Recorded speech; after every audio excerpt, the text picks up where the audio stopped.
Good afternoon, everybody. That's a much longer introduction than I would have given myself, so thank you very much for doing that. I also am very conscious that I'm the first person up after lunch, so I promise in this presentation today not a lot of slides. I do promise a lot of videos to keep you entertained as we go through the next 45 minutes. Just to say a small bit about TBWA, for anybody else who doesn't know us, we're probably best known for disruption as our methodology, which is what I'm going to talk about today, and also probably for long relationships that we have with the Apple brand internationally, with Nissan and with McDonald's.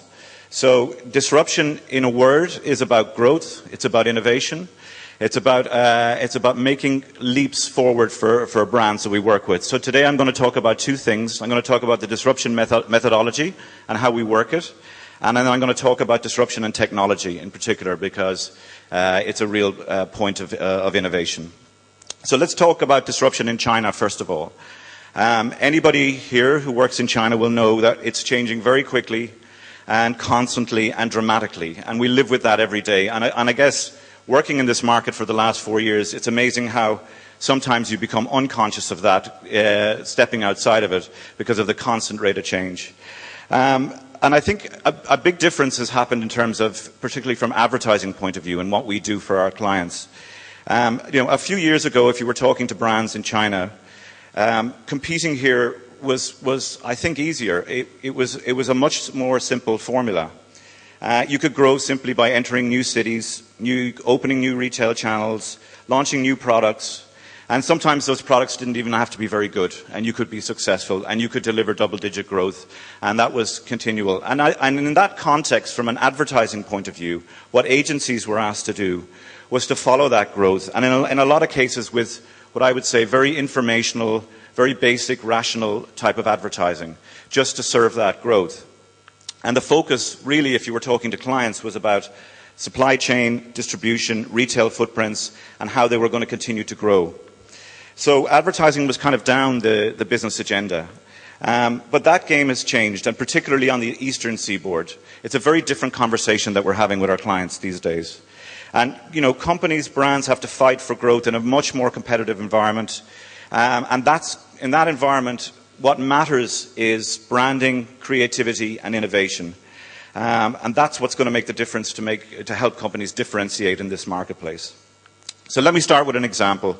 When I first came to China 4 years ago, as I said, my conversations with the Adidas brand were primarily about their growth to 5,000 stores in terms of retail footprint.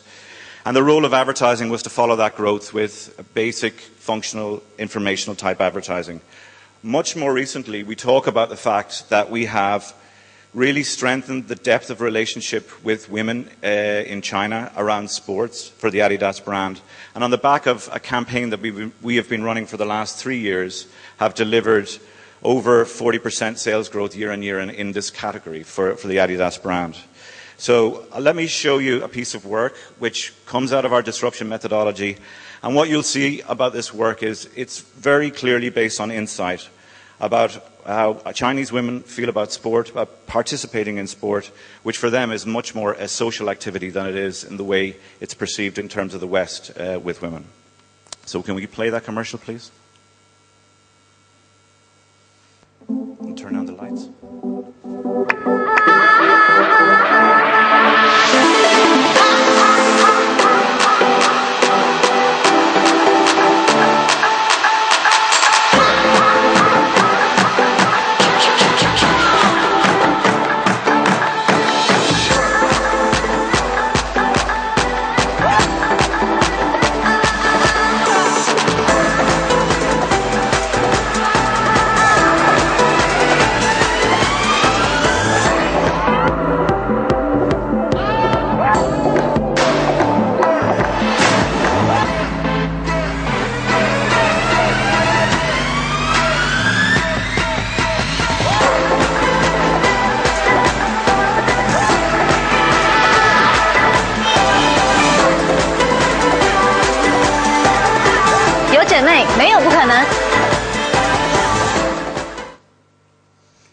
Okay, we're going to go from nightclub today about 3 or 4, well, maybe 10 times today. But anyway, Another one I wanted to share with you as well, again for Adidas, and this is on their streetwear brand for Adidas Originals.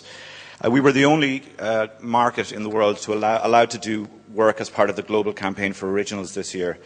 And again, in terms of positioning, obviously Adidas Originals is about originality. And what was interesting in terms of the work that we had to do for China was to understand what originality means for the target audience in China today. How does the audience that buys this brand express themselves in terms of creativity? So and that led to this piece of work, which, by the way, took about 3.5 to 4 weeks to get through the censor, which we can talk about afterwards.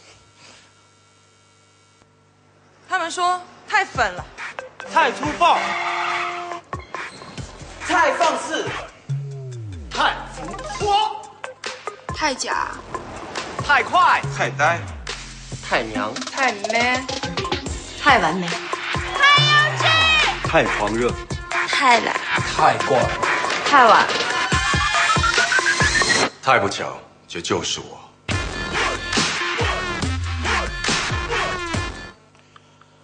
Okay. So both of those pieces of work came out of our disruption methodology, and I'll talk a little bit more about that later on. Just to explain it in simple terms, we do lots of disruption days with clients. In its most simplest term, we talk about conventions, which is what you're looking at on the left-hand side, the box of what is the convention of how a brand currently operates in the market today, the competitive conventions, consumer conventions. What is the power dynamic that moves the market the way it moves? To your right is the vision. Where does your brand want to get to? And how do we describe that? How do we articulate that? And the disruption is the idea, our ideas, that are going to help us to get to that and achieve the growth that we want to achieve in the marketplace. So let me go to the US next and just show you an example of a case study from Gatorade, from our LA office, that talks to this.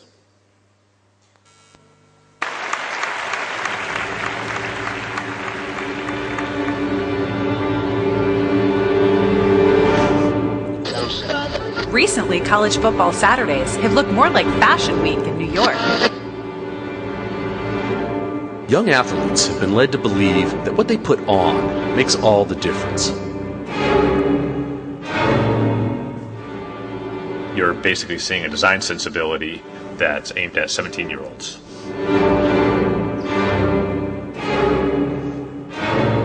Gatorade believes the opposite.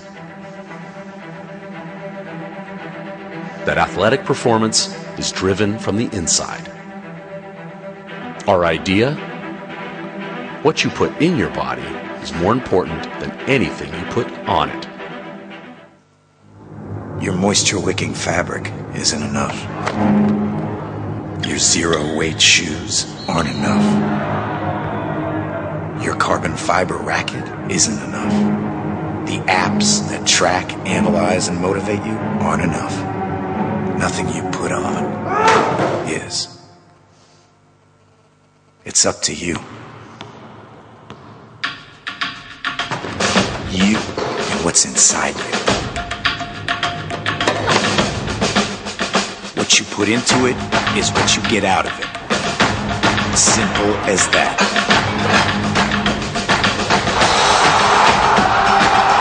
You explode into the record books. You show no mercy. You come back strong. You win from within.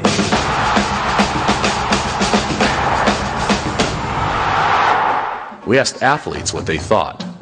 They responded.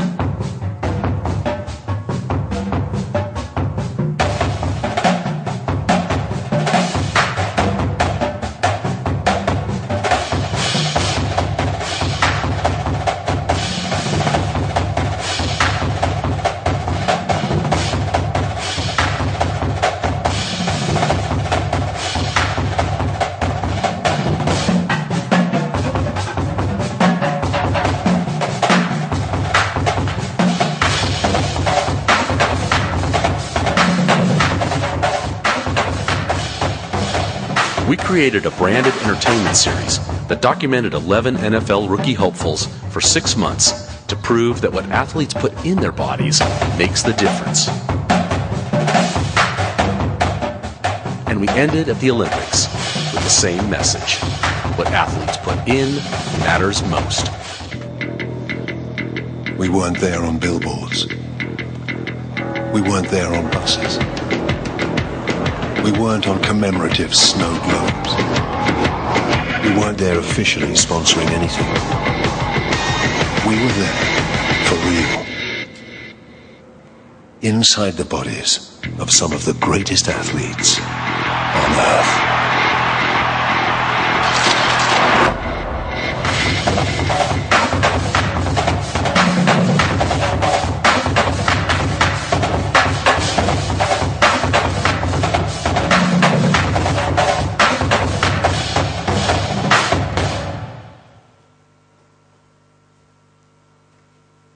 Okay.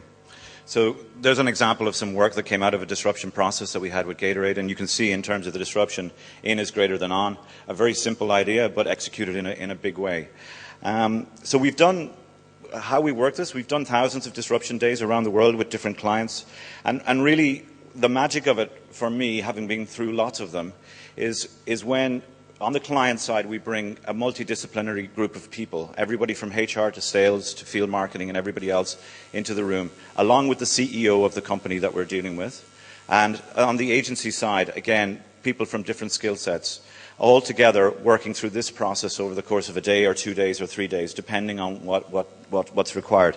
And we do disruption days on lots of different things. It's not just about communication. If a client has to rethink digital, if there's a merger or a takeover in an organization, we've done it before. So it depends on the business agenda, it depends on the issues, and we try and come in and tackle whatever is the issue of the day in terms of it. In China, though, my experience in China over the last number of years is we do lots of these kind of disruption days, particularly on positioning, for the reason that I talked about at the start, because it's much more important for brands to have a real understanding of their position in the market, the insight that's driving it, and how they're going to achieve growth. So let me give you a couple of examples specifically from China that we did. Just over a year and a half ago, we ran a disruption day for McDonald's here in China. And that included people from their global team, their regional team, and the management team in China, and a whole multidisciplinary team from across the management spectrum. And really what they were looking for was a new position to drive growth in the marketplace. And if you think about the sector that McDonald's compete in, it's a very rational-driven sector. It's typical of a lot of sectors in China. It's driven by price and promotion. KFC dominate the marketplace. And McDonald's was trying to find a new way of speaking and a new way of competing in the marketplace. And that led to the development of, can you flick on? I don't have my clicker. This thought, which wasn't about an advertising campaign, but ended up in an advertising campaign, which I'll show you. But a simple idea about it's good to get together. And that idea became, and that is about the emotional experience in the restaurant. It's not about the food, it's about what happens around the food. And McDonald's wanted to take a position that was very much definitely away from product and price and being overly rational, and talking much more to insight and the emotional sensibility of the experience in the McDonald's restaurant. So that idea is not just a tagline, it's now what the product people use to think in terms of product development. It's how we think about the restaurant experience, and it drives lots of things across the business, and it gives the CEO a very definite, clear platform to drive one single thought across the entirety of the business. So if it's about not about the food and it's about what happens around the food, it is about a moment together, and then obviously, we wanted to express what that means uniquely in a China context for McDonald's in terms of having its China voice. So this is an example of one commercial that we ran as part of that campaign. So this is the external expression to consumers of this idea.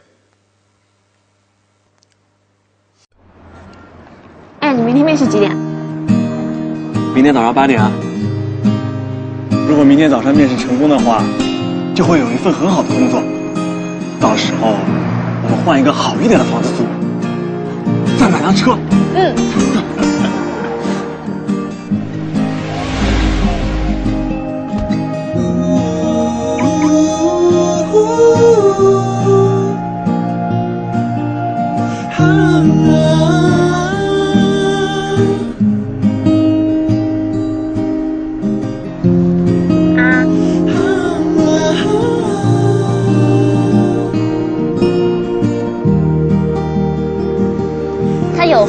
有车，可是他没有我啊。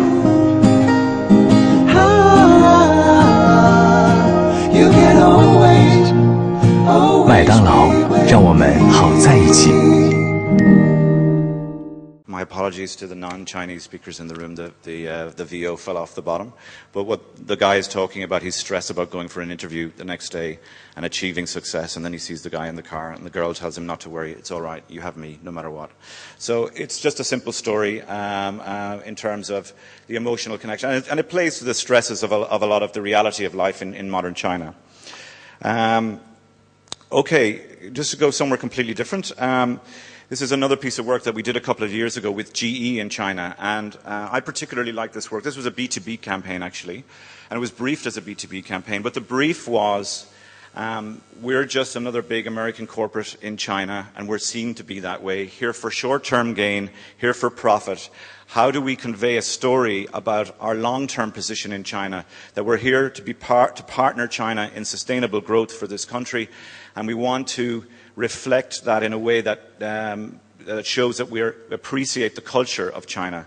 So it was a very interesting brief, and it was B2B, so it was targeting, government stakeholders and people like that.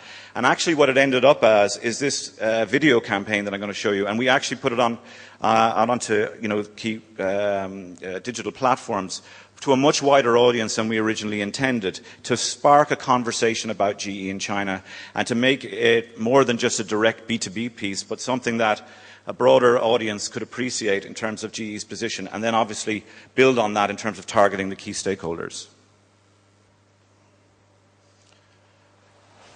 1000年前，古人发明造纸术，让知识与文明的传播更便捷。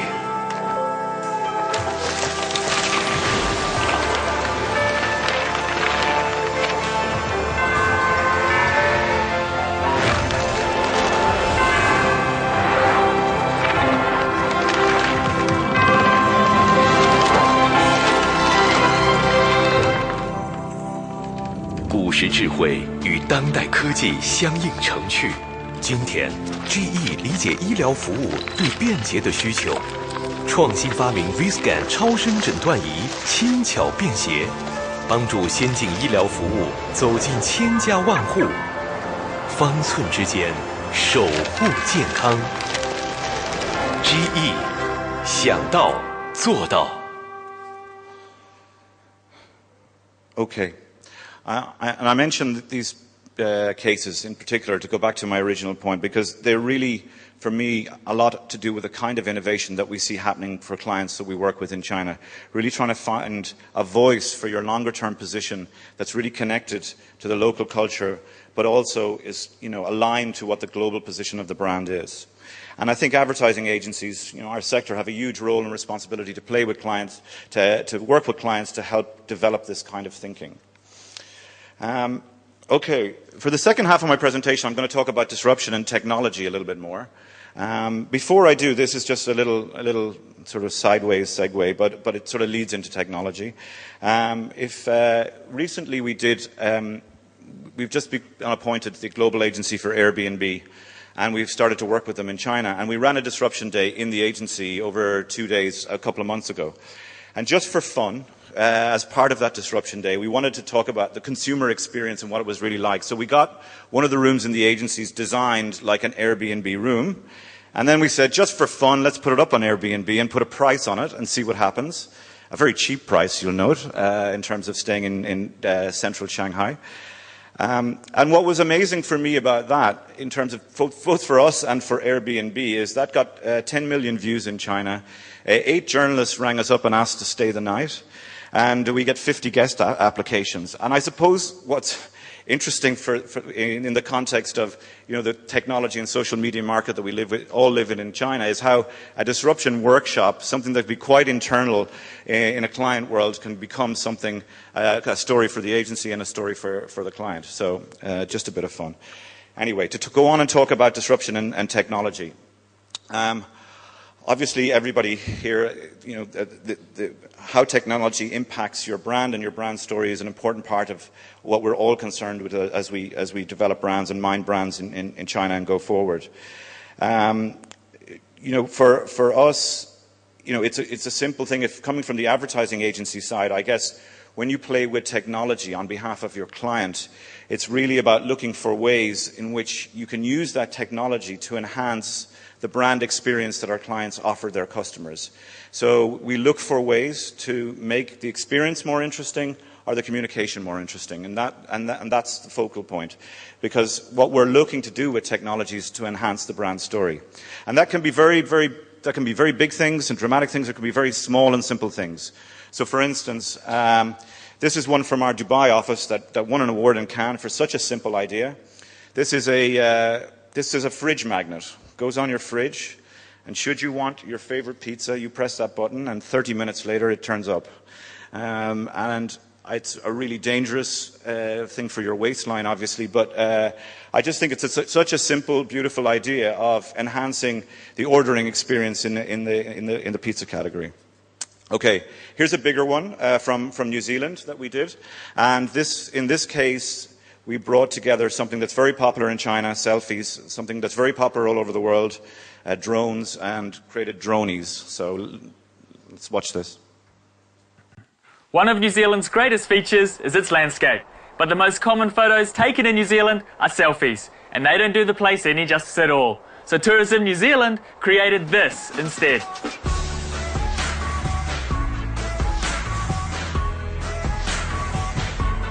We call it NZ Droney.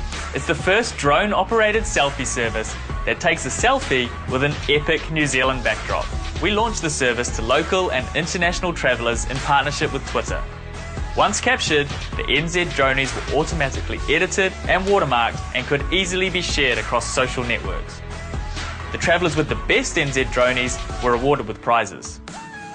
Tourism New Zealand is taking the social media craze known as the selfie to new highs. Forget awkward handheld shots. From tomorrow, visitors to South Island ski areas will have the chance to feature in their own drone-captured video selfie. With NZ Dronies, we tap into the ordinary behaviour of taking selfies, but we change the experience into something breathtaking and awe-inspiring for travellers. An experience they want to share. And when they do share it, we get to show off the beauty of New Zealand to all their followers on social media.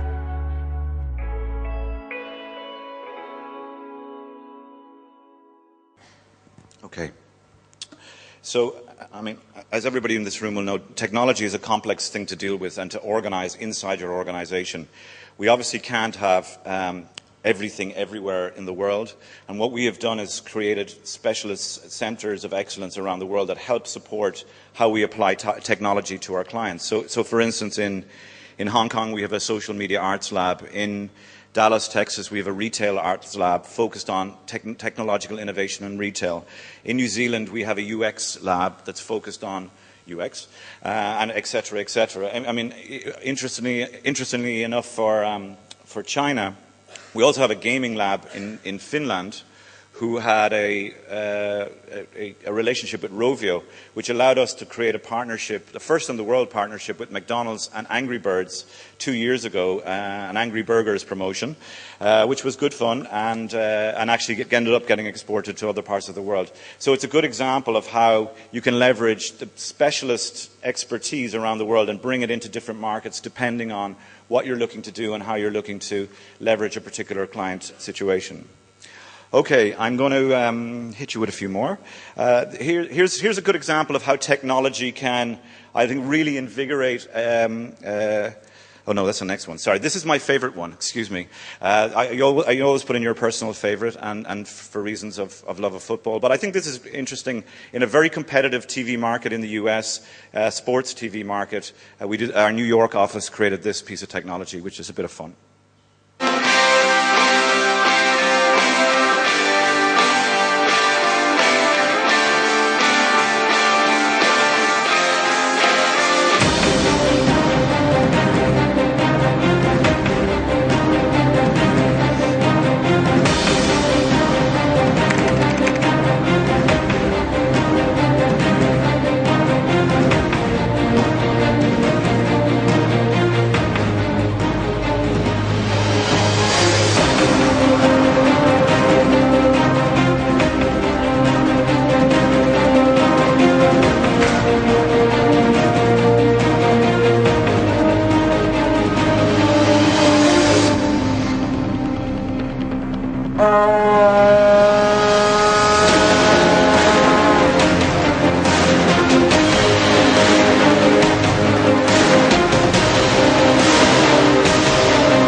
It's ridiculous, I know, but I love it, I have to say.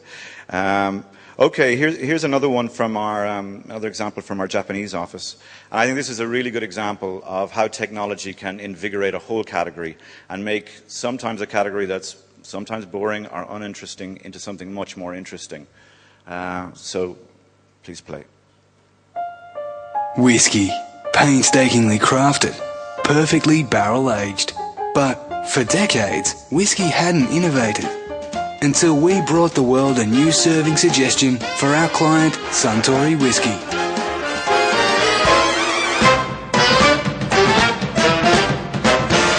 "3D on the Rocks." The world's first 3D milled ice cube. All you had to do was send your 3D data to a special site.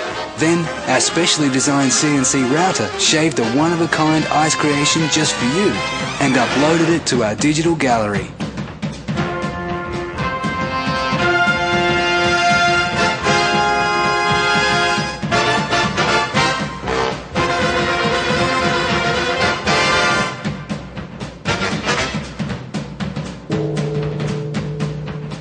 A pop-up bar created the experience in real time. Our website helped us spread the word organically. In 2 weeks, we had over 5 million tweets from 47 different countries. More than 200 requests to install our invention on premise. Covered on CNN, ABC, Wired, CNET, and many other global news and trend sites. With a total media reach of 346 million.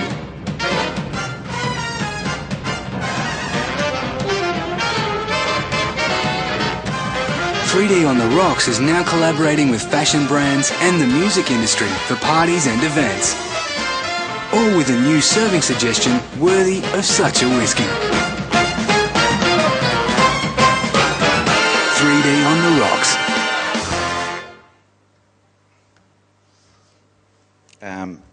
Okay. From ice to heat. I just found this case study, I actually came across it last week from our Finland office, and given a Food and Beverage Forum as well, I thought this might be a very interesting one. This is all about the coffee experience, which obviously is a very personal thing for people in terms of how they consume their coffee. And it's interesting how they take the technology and build on that insight to make it an even more personalized experience. So this is being prototyped, and we hope to commercialize it very soon.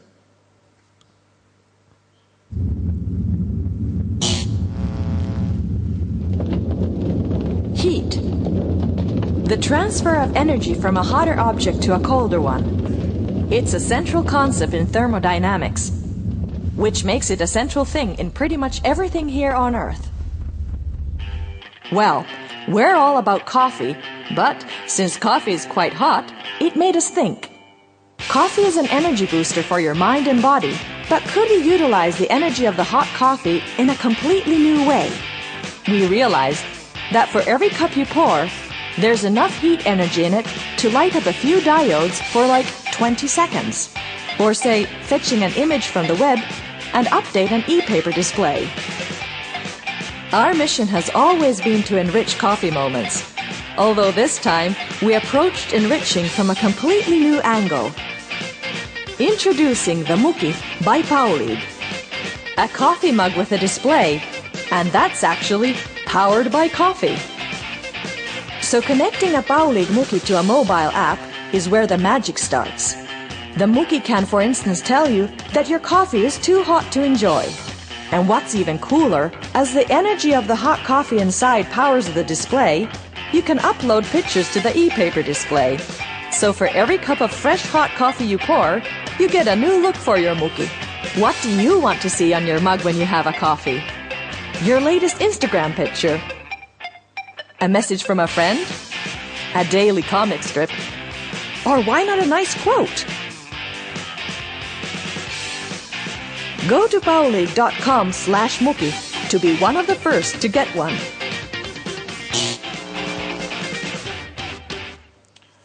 Okay. Another area of huge interest in China, obviously, is retail. And I know all of you here will be involved in many conversations about how we figure out offline to online and how we balance those two things out and how you manage the growth in the online spaces versus the retail space, etc. And we have lots of those client conversations as well. But again, I thought this is an interesting piece of thinking in terms of being disruptive around what you can do in retail. Again, this was our guys in Helsinki came up with this. And this is a loyalty program for department stores and big retail spaces.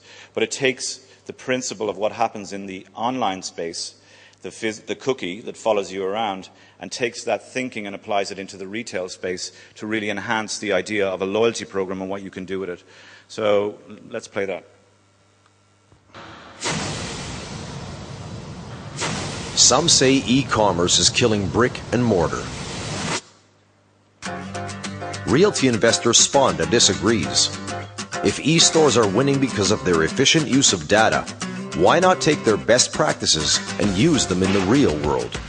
Introducing Physical Cookie.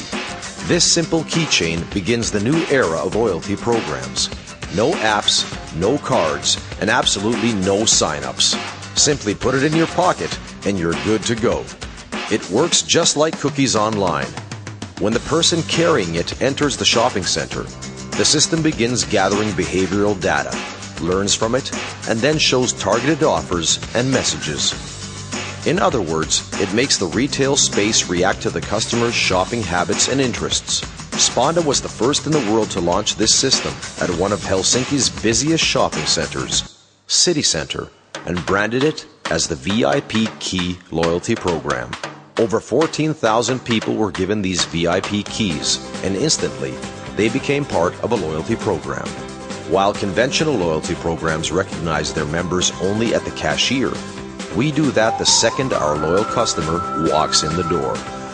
With Physical Cookie, Sponda created an entirely new way to combine real-time marketing and a loyalty program, making the shopping experience smarter than ever before.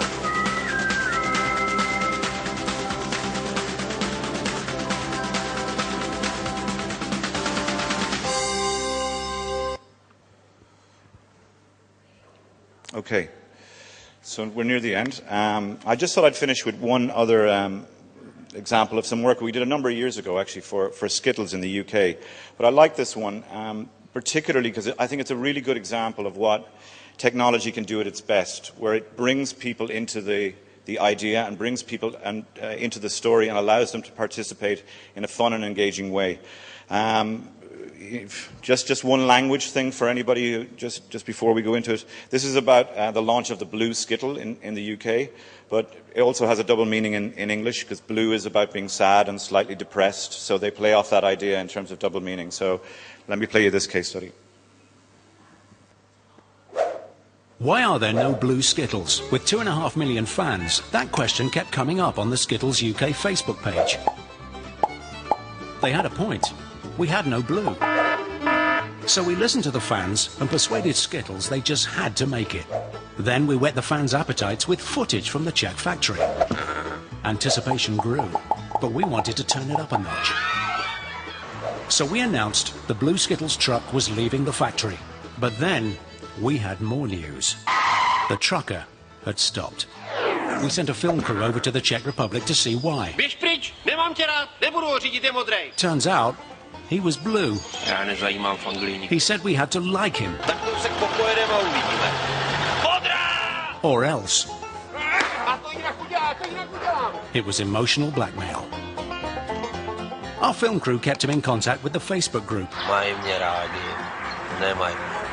A live interactive map let fans follow the truckers' movements. There were ups and downs. 580 lidí na internetu. Já jsem uražený. Personal messages were exchanged.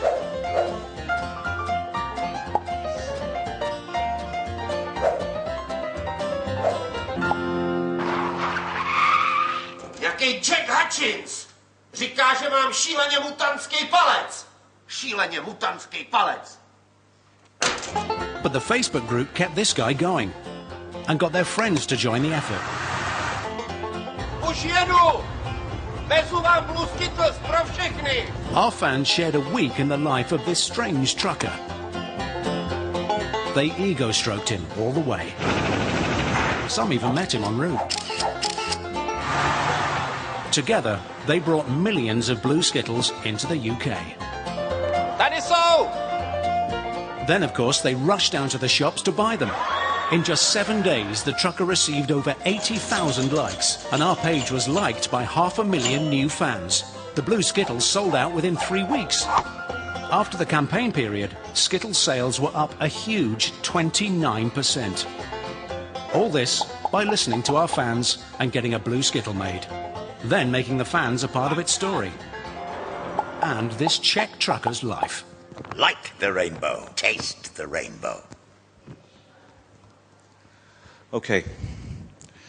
So that's it from me today. I just what I hope I've shown through this presentation is how disruption can be a very interesting and innovative tool for what you need to do in terms of disrupting your position in China in the marketplace today, and also how technology really has the power to completely change the brand story in multiple ways if you're smart and innovative about how you use it. So whatever disruption you do in China, as we say in TBWA, make it smart, make it beautiful, and have fun.